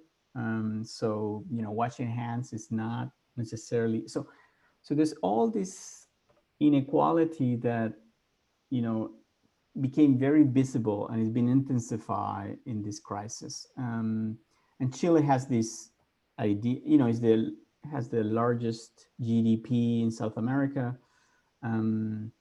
It has this image of being so great somehow, but really, really hitting hard. So one of the things that I think that is important as I was listening to you is that it's very hard to generalize any conclusion without thinking about where they are in terms of access to the ability to confine, access to school. I mean, a lot of families live in neighborhoods that look like Switzerland, really. I mean, in any way possible. And a lot of places but just to come back to, is there a rate of domestic violence and child abuse increase? Because that you probably have an idea. Yeah, so clinically, because we do not know right now, clinically, we observe a lot of child abuse, violence against women, let's put the name that right. But also one of the things that we have observed epidemiologically, we know that suicide has been going down epidemiologically, that the official data, but that aggression in the form of murder has gone up.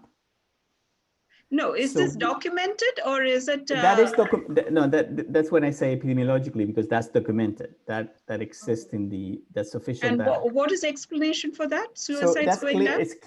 So clearly, somehow there's a lot more violence towards others, but not in self-inflicted violence. Probably because in some way what you find is that confinement might make it more difficult for someone to commit suicide. You need space to commit suicide. I think it has to do more with that than anything else. I mean, we probably will see a lot of more suicide as people go out, lose jobs, and and confinement ends, and as people see that others are doing okay. But clinically, clinically we see a lot of violence. Yes. What are the psychological effects that you're seeing? I mean, there must be something that, yeah, let me add something that is, and in addition to some of what you all been talking, I mean, there's, and I was listening to Javier, and I totally agree with his idea of, it's the wrong approach is to individualize mental health issues here. And the government, in the same way that it has approached the pandemic as treating people, they have enhanced hospitals, but there's very little prevention. And they've done the same thing with mental health. So they expanded the offer. So there's more psychiatrists and psychologists and platforms to go online and talk. But in terms of prevention, there's very little. And one of the big things around prevention is that you get the right numbers and the right information from the part of the government. And basically what we see is a lot of gaslighting, a lot of confusion, a lot of the crisis communication is crazy. I mean, it's just every day we get this, we have to, the activism for many of us has been to obtain the right data, because that, I think, is driving people crazy. So no one believes anything. It's like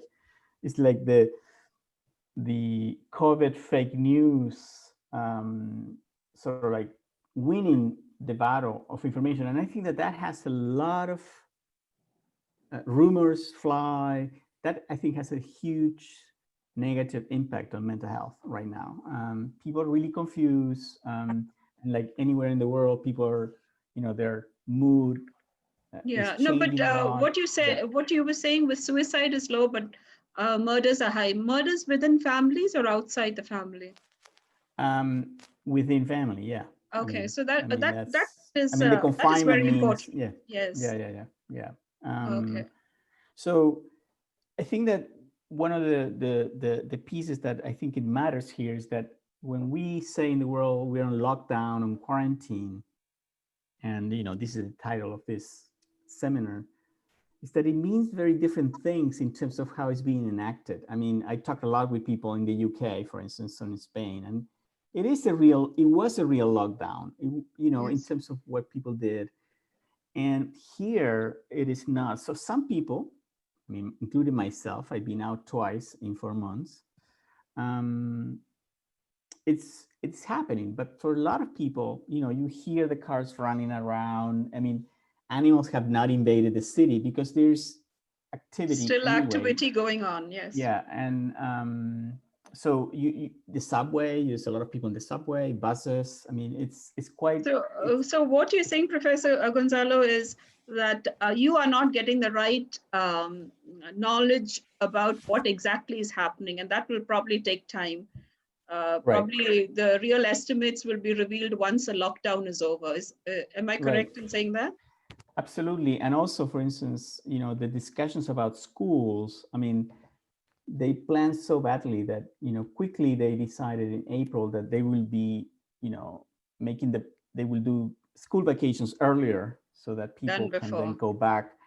And, there's a lot of ambiguity about kids getting back to school. This is the winter here right now. But in fact, a lot of us think that thinking about, there's no thinking of the public school system in a new way. There was a large crisis in Chile, as I explained the last time, but there has not, the government has not used this as an opportunity to revamp education, to think about it new, so, like in Spain, the tension at home around homework and who does the work and all that is pretty high. It's very similar to, I was talking to people in Spain, a former Minister of Health, they were saying that after the confinement, one of the biggest tensions in families was related to the demand for performing in school, the test and the homework, and as if we were not in a crisis. Professor Gonzalo, many of the countries have not been doing well with regard to putting out correct guidelines. I think we are seeing it all over the world, and this is something I don't know if we'll ever learn a lesson, but I'm sure we'll realize that at some point we need to get our act together in all countries when we deal with pandemics like this. And I think Chile is not an exception. I think it's happening all over the world. So I need to get to 3 more. We do have other panelists, so they're waiting very patiently. Thank you very much, Dr. Gonzalo. I will go to Dr. Johan. Dr. Johan is there. Everyone's waiting very patiently. I do not want them to be left out like last time I nearly did. So Professor Johan. Hello. Yeah. Professor Johan, you're from you're talking with the perspective of Germany as a psychologist. Is there any difference in Germany now? Germany is open, right? As far as my understanding, Germany is open and life is back to normal, or is it still under lockdown? I think some people think we are in a heavy lockdown, and others think we have no lockdown at all. So it's a perspective. Depends on who you ask. Now, what really happens is that schools are only open for about, I think, 40% of the kids at 20% of their time, while almost everything else is by and large open, which brings school at the and kindergarten, but more school at the focus, at the feeling that this is where the lockdown still is. Okay, no, my question is, what is happening in Germany? You probably would have got a sense of what are the issues, psychological issues and mental health issues that have come out because of this COVID-19 pandemic, the quarantine, and what it has done to society, what it has done to the family, and what it has done to children in general. Now, I must say that at this point in time, I do not work very much in child mental health, so I feel less competent than others of the speakers to talk more about that. My sense is that, so if you allow me to talk a little more freely, my sense is that especially the concurrence of home office and homeschooling has become a particular issue. Now, as you know, Germany, people tend to have a high spirit of working hard traditionally. Yes. So the idea that you could work just as well everything by home office than you could do from the office, I think that this idea is very prevalent. So people are forced to do work which they cannot do as efficiently from home. So the typical problem is that parents should do homeschooling at the same time, at least one of them, or maybe both, have to do home office, some more urgently, some less. So, and this comes together in families with younger children. And I think it's a little strange because it's clear, for instance, with the schools, we have a strange system now. Every teacher can say, I'm a risk person, and then he doesn't have to work. Okay. So 30% of German teachers do not work at this point in time, which pisses off everybody else. So the teachers are under strong public criticism. What the hell do they work? Teachers in Germany are well paid, have a hard work, cannot be laid off, and they are very strong in parliaments. So they are very strongly organized. So the school, I think, at this point in time becomes the burning point of the pandemic, and the impact that the non-opening of the schools has backwards into families. Okay, but what is happening within families now? Because let me tell you, there are enough studies now out which says that you are not as productive at home as you are going out for work. So that is clear, because even if you work from home, you're not going to it's not going to be 100% efficiency. But what has happened to families? What is happening there in Germany about families?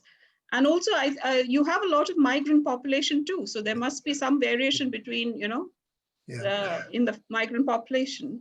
Yes. I find it very hard to talk about generally what happens in family because the situations are so different.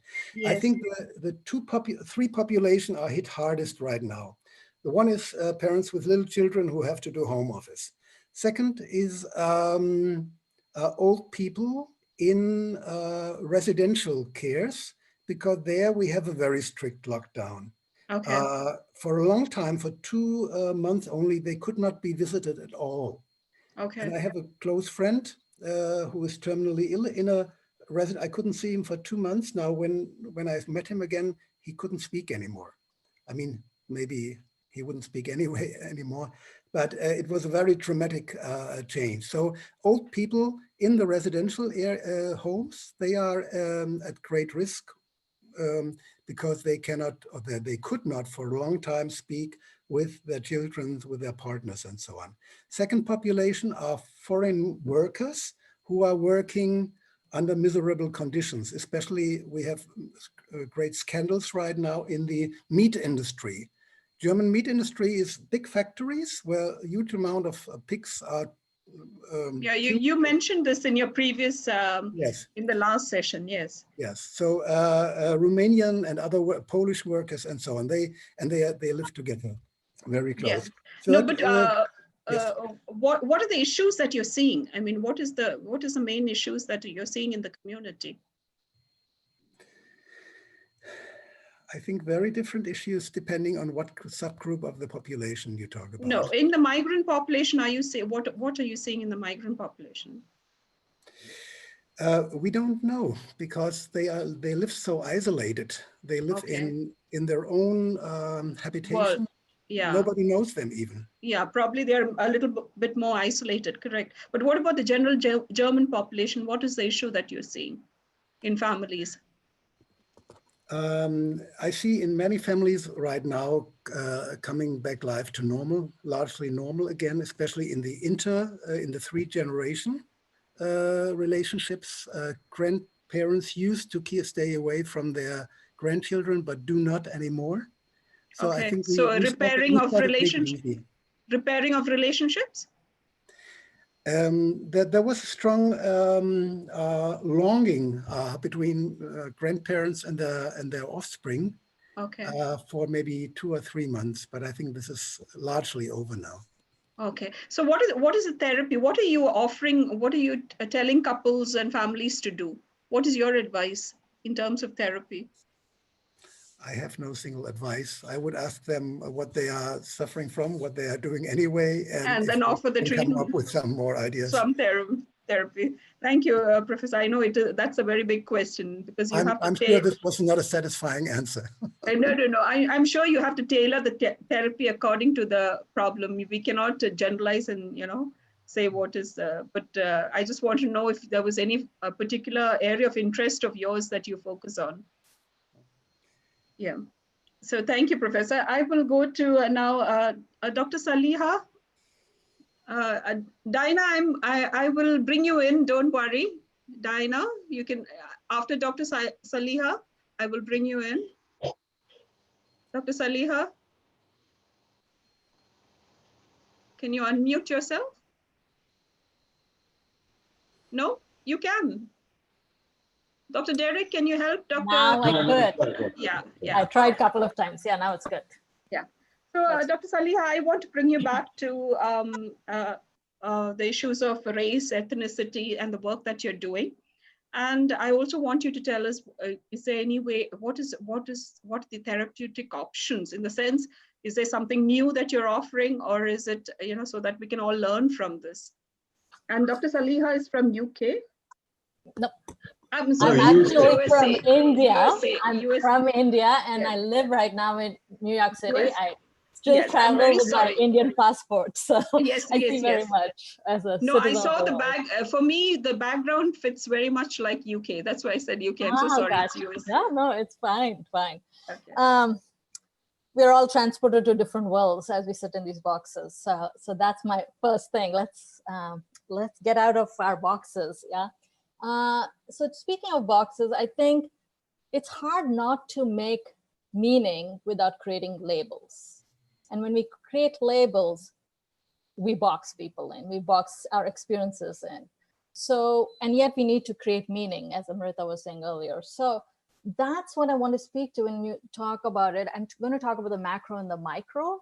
Micro being what I'm seeing in my practice, what I do specifically, and macro being what you asked, Dr. Mary. Because the way we think about families is what can we do in families, but families sit in communities, families sit in what I think, Gonzalo, you were speaking last time about social expectations. And if we don't see the back and forth, the flow between the two, just talking about coping in the families would be a misnomer, because our life, children especially, are learning a lot of other social from the back and forth. Right. And so when we talk about race, when we talk about class, when we talk about, these are not demographics for me. These are literally social structures and practices and constructs we have created to get to a better life. And what does better life mean? So we have to think of this, like I said, not as demographics, but as interconnected realities by which one group, whatever the group is, and in India, caste system is still very prevalent, even though it's illegal. So that's an example, right? Whatever that group is, that group gains by standing on the backs of the other group. So how we use language becomes important. Like, do we think, and I'm coming from India, say this, when boys behave badly, we say boys are behaving badly. Is it a behavioral issue? Or is it a social issue? When we correct boys, often we say, oh, get him married off, he'll straighten up. That's our family dynamic issue for a social problem. So that's where I think we have to look at when we interact with it. Kids are feeling these tensions. They're seeing that. They're seeing the brothers and sisters being treated differently. They see the advantage being given to them when their sister in the house is told to cook and clean, and they can just be playing video games. That is a social expectation that's playing out. So you can't talk about coping without talking about how we are experiencing our social lives in our private individual lives that we call family. Family is the site of social discourses. It's not a thing that happens in society. We are society. So that's why I think macro and micro has to be spoken in a very fluid, flow-like way. I'm hoping you can still hear me, because I don't hear. No, we can hear you. We can hear you. So the one more thing about social before I go into the micro is this idea of reimagination as a solution. Dr. Saliha, I won't interrupt you, because you have to make it more, as a layperson, you have to make it a little more easier. Because I'm going to come to it. I'm going to give me a second, because I think what I'm coming to is our ways of thinking about coping and our ways of responding are the battle sites of values. We are battling for values right now.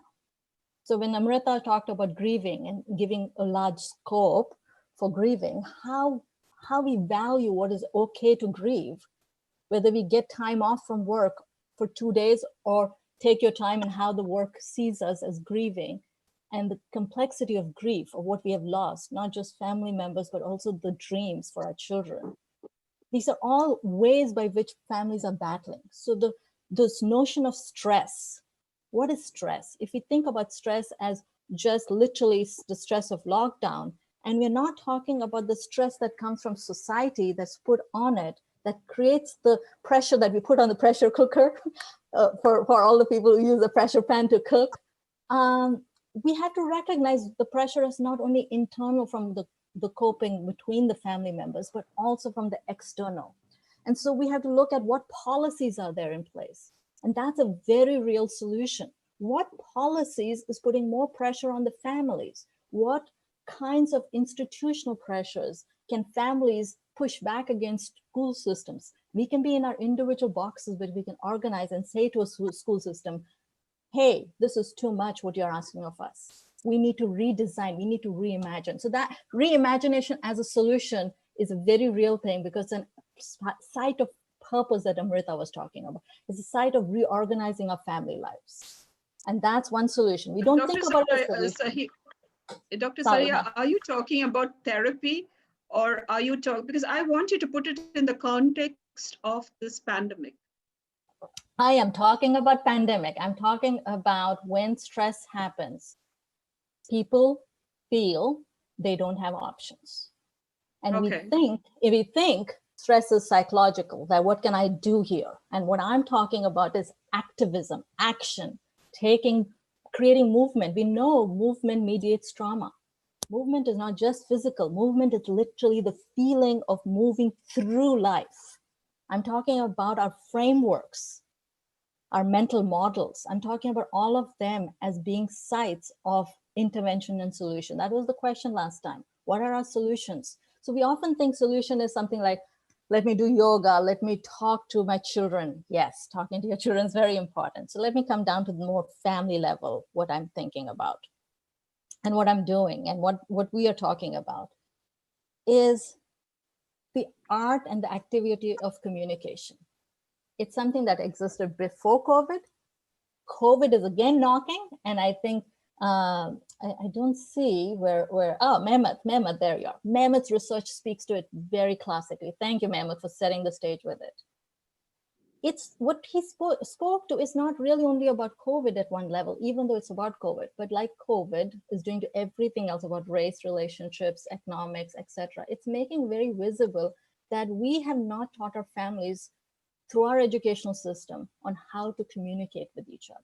So what do you tell people who come to you for therapy? What do you tell them? Families that come to you. I have a book called The Relational Book for Parenting. Okay. And what I say in that is what I say even now, and I lift it up further, and that is, as we raise our children, they are raising us. So make it bi-directional, right? And then I use something called the relational wheel. I don't know if you can see this. Yeah, we can. A lot of things that Mehmet was talking about. It's like a playful device, just spin it and you can see wherever it lands. And it is about being curious. It's about asking questions. It's asking children, what are they learning? What are they seeing? It's not always giving advice. It is about playing together. And when I say play, I'm talking about reimagining and saying, okay, how could we do this together? It's about being curiosity. It's about understanding that Dr. Teong was saying. How do we move into understanding? It's what June was talking about last week, about getting comfortable with uncertainty, you see? And so there's a lot more. Is that for parents and children, or is it only for children? It's for all of anybody. us. Because it's about learning to live with what is, I think, inherently uncertain, and COVID has shown we don't know what the heck is going to happen. And so it couldn't be more obvious, and it's more anxiety provoking. But anxiety for me is not just a mental health psychological, it's an emotional response. It's a normal response to an abnormal situation. And it's calling us to listen, to care for it with a particular attention, and not necessarily medicate it or cope with it, but engage with it. All right. And that's what I'm talking about as solution, which is very hard. It feels very abstract because we've been socialized. No, I like that because it's not, I like the statement you made, it's not medication. You're teaching them much more than, all this cannot necessarily be treated, through medication. There are other ways of doing it. I'll say one more thing, Mary, Dr. Mary, because being from India, you may have heard the word. It's a Hindi word. I don't know if it's known as jugaad. Okay. It's the activity of improvisation and innovation mixed in together under limited circumstances and resources. But it's not about disadvantage. It's not about poverty. It is about the richness, the human spirit of creativity under constraint. Yes, and thank you. That's I would say that we need to hear that. Yeah, thank you. Our last panelist today is Diana, because I don't see Lucy. I think Lucy hasn't joined in from Kenya. So Diana, you're there. Diana? She just sent a note that she had some problem with, and she might join now. She's just, we'll see. All right, okay. Diana, thank you for waiting so patiently. Diana, can you hear us? Yes. Yeah, okay. Diana is from Argentina. This is for all the participants from Argentina, and she's a social worker and family therapist. So Diana, Argentina, the scenario is the same, what we've been discussing. So what are your solutions, and what are your therapies? What do you tell couples and what do you tell families? In some sense is similar and another is very different. Okay. At first, the scenario is very similar, the situation that from Gonzalo to share with about Chile situation. Mm-hmm. Okay.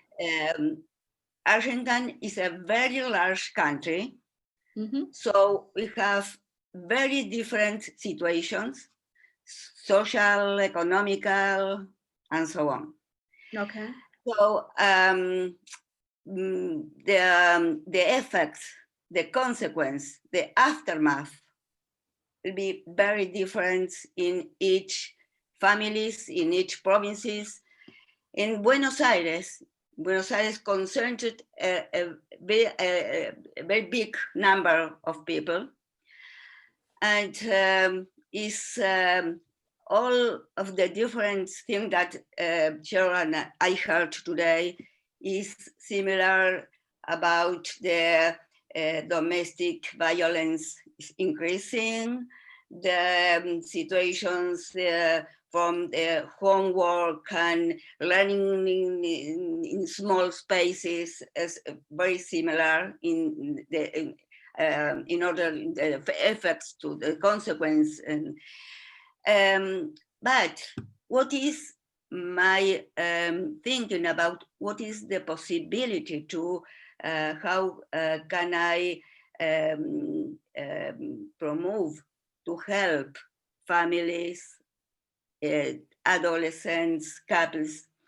And the idea in this last time, because we have in mind that Argentina and Buenos Aires especially, we are living the largest quarantine at the world. We became in the phase 1 in this moment. Okay. So all the shopping, all the things is closed. Okay, so no access, no access. Yes. So the idea that, that to promote that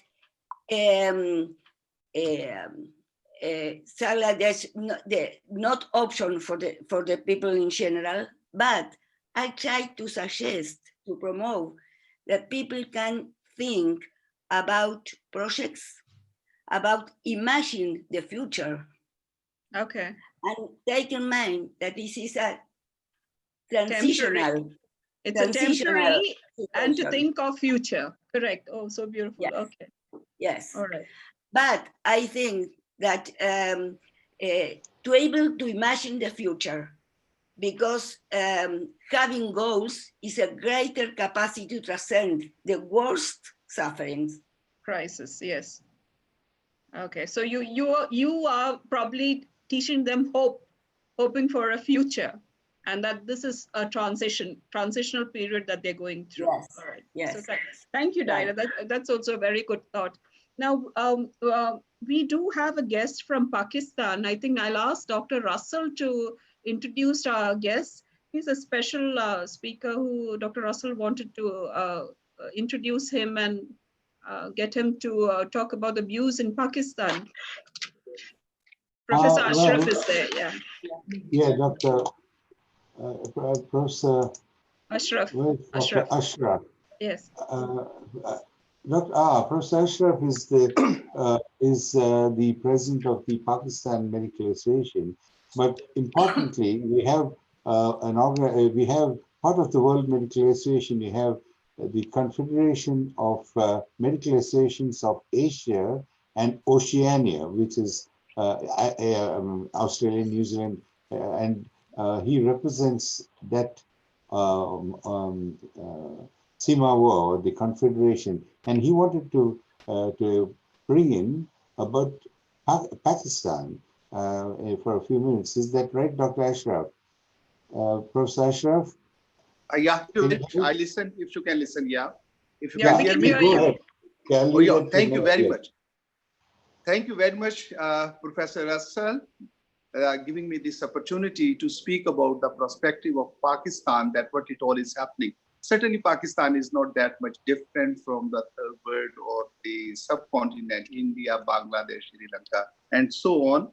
I would like to appreciate the efforts and the activities what you people are holding, and we are getting a lot of information and get educated to manage our patients and to manage the society, if I say. You know, the Pakistan, that is one of the socio-economic structure in Pakistan that is a class-based.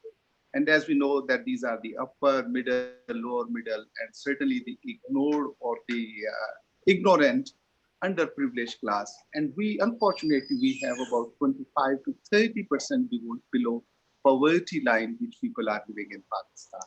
And certainly one can understand the COVID-19, how it is going to put an impact on all these poor classes. Family structure, we as the subcontinent, India, Pakistan, we have almost the same. We have a joint family structure, but it is again depends upon the status from which class you believe or which class you belong. That matters overall in that system. For the COVID, what we have the issues on the society, and so it is certainly the economic pressure. The economic pressure that is leading to the anxiety and certainly depression, as our all honorable speakers have talked about it. We have domestic violence. Domestic violence, which is now, we are afraid in Pakistan that it will convert into the psychosis. As you know, that Pakistan is putting very low budget on health, and we do not have the facilities of the psychiatrist or psychologist as in the public sector institutions. And overall, there is no trend about it that people go and consult over there. So it is one of the issues which we as Pakistan Medical Association feel that it is going to leave a very bad impact of what it has to be. Just a few seconds about what we as Pakistan Medical Association are doing or trying to do over here. We have done for the COVID-19, we started telemedicine. Free of cost, we extended service over here. We did social livable support through philanthropists and NGOs as the normal we in our part of the world, we people do. We are very much doing our messaging, the positive message. As Dr. Professor Saleha from USA, she said that we have the family and certainly the attitude and behavior that matters a lot for us, that how we deal with the society and come out of the boxes. So we as Pakistan Medical Association trying to do our level best over here that to make so that come out of the boxes, and we are now passing through very hard times. What we call in Pakistan only roti and dal. That is a simple food and we have to live for our lives. This is what is the main message, but we are trying to do so. As I said, that we are doing over here the progressive plans. That is the what I have already said, that the psychosis, depression, anxiety, and the consultation, but it cannot be only on the media and so, because life is hard. Life is hard. And for that, what we are trying to do is from abroad, we have friends, as you know, America and British. And from Britain and Pakistan, we are going to start a system of counseling as telemedicine. It will be again a service free of cost, no financial involvement in it. And we are going to start from the Pakistan Medical Association, counseling as a social worker for the psychiatrist, and before psychiatrists, certainly the psychologist people. And anthropology, these people, we are going to invite them and to help out the people or the concerned population who are interested. And certainly we will do our level best, and we are doing over here to educate our people, not to be or educate, again, I will, let's say, refer to Saleha, to share with our community. This is what Pakistan Medical Association is doing over here. Again, thank you very much, Russell, giving me this opportunity to speak to my colleagues, to my friends. I'm sure that this is what Pakistan is doing. Thank you very much. Professor Ashraf, Professor Ashraf, before you go, I just want to ask you, what about the children? What is happening about schooling there? Are they on online or are they having? Yeah, Matthew, that's fine. Excellent question. Children, it is certainly a very big issue over here in Pakistan because you know that as already I said that we are a poor country, wages are very low, and children to keep them at home. And you know our gentleman Prime Minister, he speaks about the smart lockdown and so on. In Pakistan, we are not having that much lockdown, but we believe it should be. So there is the depression in children. There are certain schools which are for the elite class. They are doing online, but practically we as PMA, we have stopped all these activities. It will be starting from August or September. COVID-19. Then we decide about it, whether the schools should be open or not, because I personally can't believe, as it has been said, that the Chinese are doing, no one can stop the children having all the SOPs to act upon. I believe it is quite difficult, particularly from the part of the world where I live. So we as the association, we are against all that. It should not be there. Yes, this chatting and all our honorable speakers have said that what is happening, we have the distance. It is not the social distancing. Frankly speaking, those upper middle class people who are residing within the house, they have the more distance. They are sitting in their rooms, there are no communications physically. Activity is almost zero. So this is what about the children. So depression in children, it is definitely there. Thank you, Professor Ashraf, for coming in and telling us what is happening in Pakistan. Thank you. Thank you, Professor Ashraf. He's important that he has great interest in his community, and he's an orthopedic surgeon who's the president of the association there, and I'm delighted that you gave us a picture of what's happening, and you contribute to the solidarity that these webinars do. You can see we are all from the whole world here, sharing with you, and we are with you, and we in this global pandemic, and we also will be there with hope to come out of it successfully all together. Definitely. Thank you very much. Thank you. Thank you for, I think we'll have to stop this webinar because we have exceeded time.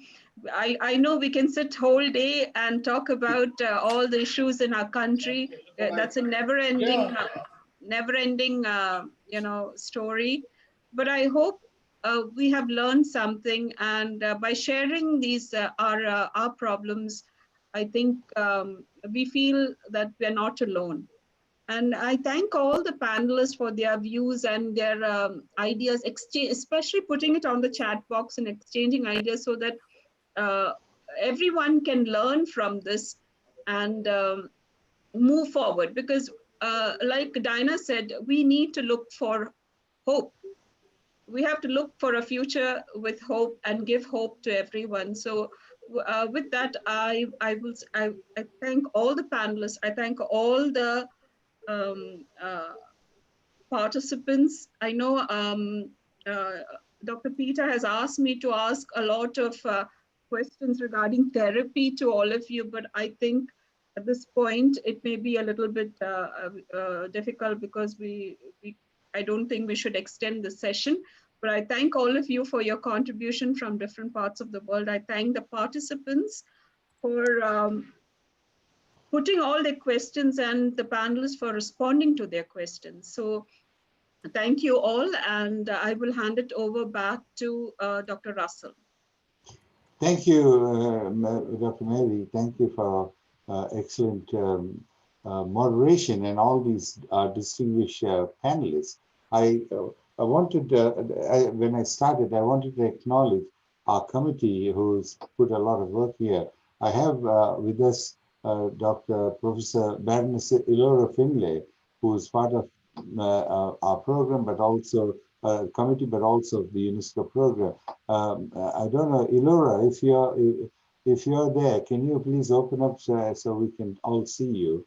And I'll also acknowledge Dr. Deborah who represents the Brazilian Medical Association. She's also part of our program.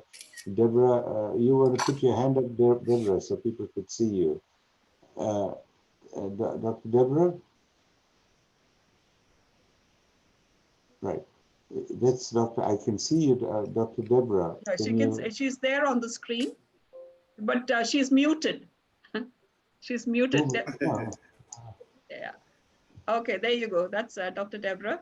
Yeah. Dr. Ashris, if you can stop sharing your screen. Please stop sharing your screen. I think. Yeah. Sure. Thank you. Okay. No, okay. he's not sharing. Good evening for all. Sorry, I can't dismute my microphone now. It's okay. I want to congratulate all of you. It's a pleasure for us to listen, to watch a wonderful webinar. And here is morning yet. In Brazil is morning. And I can't listen your question, Dr. Mary, because I was with a loud sound. Okay. You asked me any question? No, Deborah, we wanted to introduce you as one of our previous panelists to all the panelists here. Okay, well, thank you. Sorry. And she represents the Brazilian Medical Association. So just that. Dr. Findlay, Baroness Aurora is there. I think there's some problem. But I also want to recognize Professor Principality, who is also from the committee. She's online, and Professor Animesh Jain, and Joe Thornton from Florida, University of Florida, another member. He was also here. So I want to recognize all of them, acknowledge them, and thank them for contributing to this whole series of programs which has been going on now for 14 weeks or so, so more than 3.5 months. So I'll now once again thank all of you, thank the great participants. I think Peter, a great thank you to you, who met me and on one of our programs, and I think we brought together a very important area. But more importantly, the outcomes have been exceptional in bringing not just the issue on families and couples, which of course is important, but sharing this together from the whole world. And I think, Peter, you indeed brought these wonderful colleagues and who are now become part of our program. And what we do, all of you, you'll see that there are several people here who were previous on a panel, including Peter, who was in the other panel also. He came in and gave his some of his views and comments and so forth. So what I'm going to say is, one is that this too will be bringing a paper on which Peter and all of you will be the contributors to this whole area to be published either at the Global Bioethical Inquiry, the UNESCO's International Index Journal, and maybe if you want it in one of your journals, will be quite fine.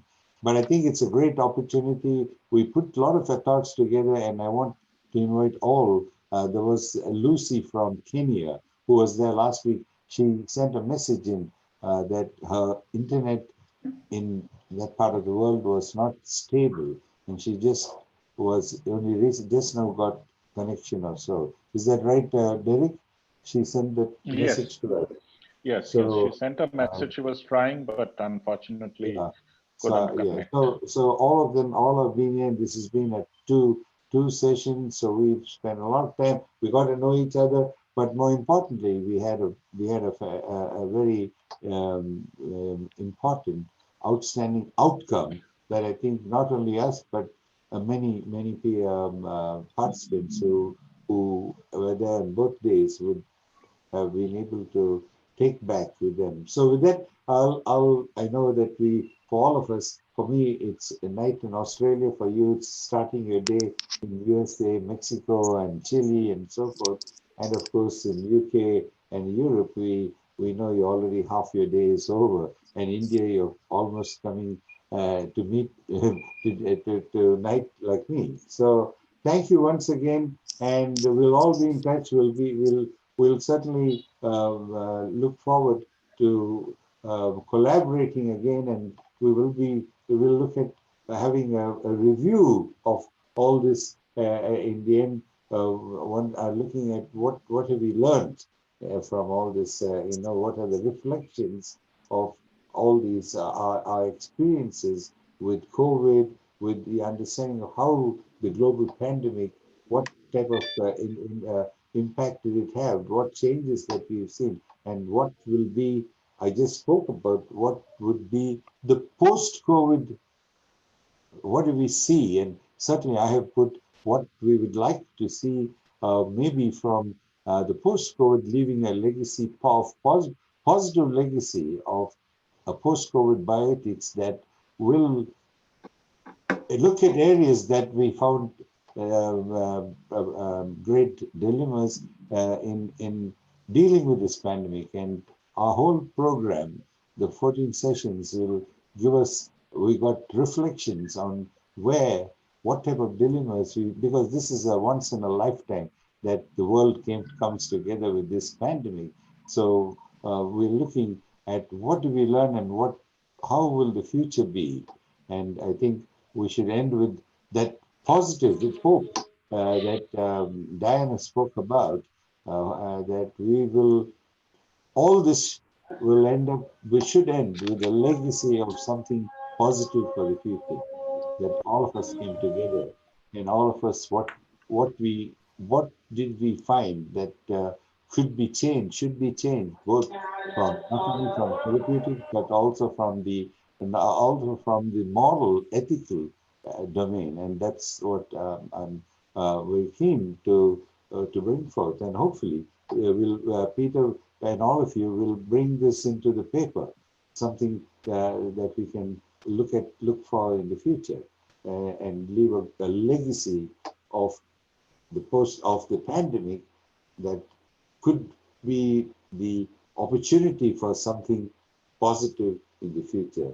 So thank you very much, and we deeply appreciate all your time, your energy, and importantly your knowledge here. So stay safe, stay well, and stay blessed in the job you're doing, in the endeavors that you continue to do. Thank you, and Thank bye-bye. you, and bye. Bye-bye. Thank you, everyone. Thank you. Thank you all. Thank you. Thank you.